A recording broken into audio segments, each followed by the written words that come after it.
माँ सिद्धिदात्री की कथा, सभी सिद्धियों की दाता। यह कथा मुख्य रूप से मार्कंडेय पुराण, देवी भागवत पुराण और ब्रह्मवैवर्त पुराण पर आधारित है। जय माता दी। दोस्तों, नवरात्रि के 9वें और अंतिम दिन हम परम शक्ति के सबसे श्रेष्ठ और अंतिम स्वरूप की आराधना करते हैं, माँ सिद्धिदात्री।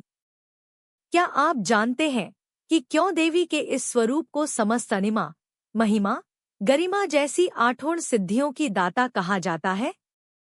और कैसे भगवान शिव ने भी इनकी कृपा से अपनी सिद्धियां प्राप्त कीं? टी वॉच एजुकेशन चैनल में आज हम वेदों और पुराणों के अनुसार माँ सिद्धिदात्री की उत्पत्ति, उनके दिव्य स्वरूप और उनके उस महाज्ञान की पूरी कथा विस्तार से जानेंगे। माँ सिद्धिदात्री, सभी सिद्धियों की दाता। माँ दुर्गा का 9वां स्वरूप सिद्धिदात्री कहलाता है। यह देवी भक्तों और साधकों को सभी प्रकार की 8 सिद्धियां, 8 सिद्धिस, प्रदान करती हैं। एक सिद्धिदात्री नाम का अर्थ। सिद्धि, सिद्धि अलौकिक शक्ति, सफलता, पूर्णता। दात्री, दात्री प्रदान करने वाली, अर्थात वह देवी जो सभी सिद्धियों को प्रदान करती है। 2 पौराणिक कथा, शिव और सिद्धियां। सृष्टि के आरंभ में, जब संसार में केवल शून्य और ऊर्जा थी, तब आदिशक्ति माँ दुर्गा ने ब्रह्मांड की रचना के लिए 3 प्रमुख देवों ब्रह्मा, विष्णु और महेश को प्रकट किया। इन तीनों देवों को सृष्टि संचालन, पालन और संहार का कार्य सौंपा गया। लेकिन भगवान शिव, जो ब्रह्मांड के अंत और लय के प्रतीक हैं, अपने स्वरूप में लीन थे। उन्हें यह कार्य करने के लिए शक्ति, पावर और ज्ञान, नॉलेज की आवश्यकता थी। इसी आवश्यकता को पूरा करने के लिए आदिपराशक्ति ने अपने शरीर से माँ सिद्धिदात्री के रूप में स्वयं को प्रकट किया। ब्रह्मवैवर्त पुराण के अनुसार माँ सिद्धिदात्री ने प्रकट होकर भगवान शिव को 8 प्रकार की सिद्धियां और 9 प्रकार की निधियां प्रदान की। ये 8 सिद्धियां हैं। अनिमा, अनिमा अत्यंत छोटा रूप धारण करने की शक्ति। महिमा, महिमा अत्यंत विशाल रूप धारण करने की शक्ति।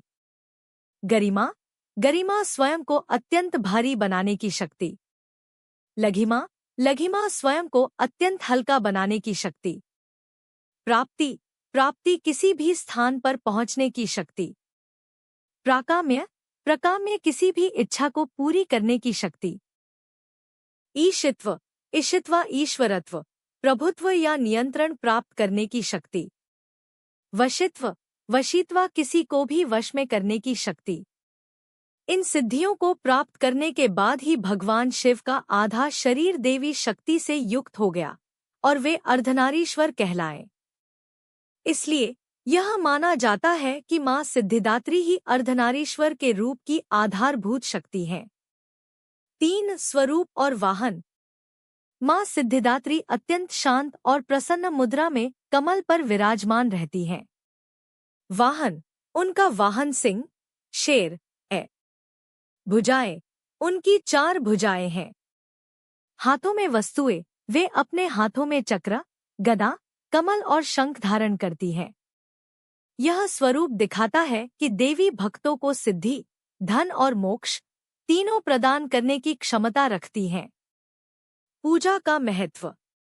नवरात्रि में माँ सिद्धिदात्री की पूजा का विशेष महत्व है, क्योंकि यह नवरात्रि के व्रत की पूर्णता का प्रतीक है। सर्वसिद्धि दाता, उनकी पूजा से भक्तों को सभी प्रकार की लौकिक और अलौकिक सिद्धियां प्राप्त होती हैं। इच्छा पूर्ति, सच्चे मन से पूजा करने वाले भक्तों की सभी मनोकामनाएं पूरी होती हैं। मोक्ष प्राप्ति, वे भक्तों को संसार के मोह से मुक्त कर मोक्ष के मार्ग पर ले जाती हैं। माना जाता है कि संसार में ऐसा कोई भी कार्य नहीं है जो माँ सिद्धिदात्री की कृपा के बिना संभव हो।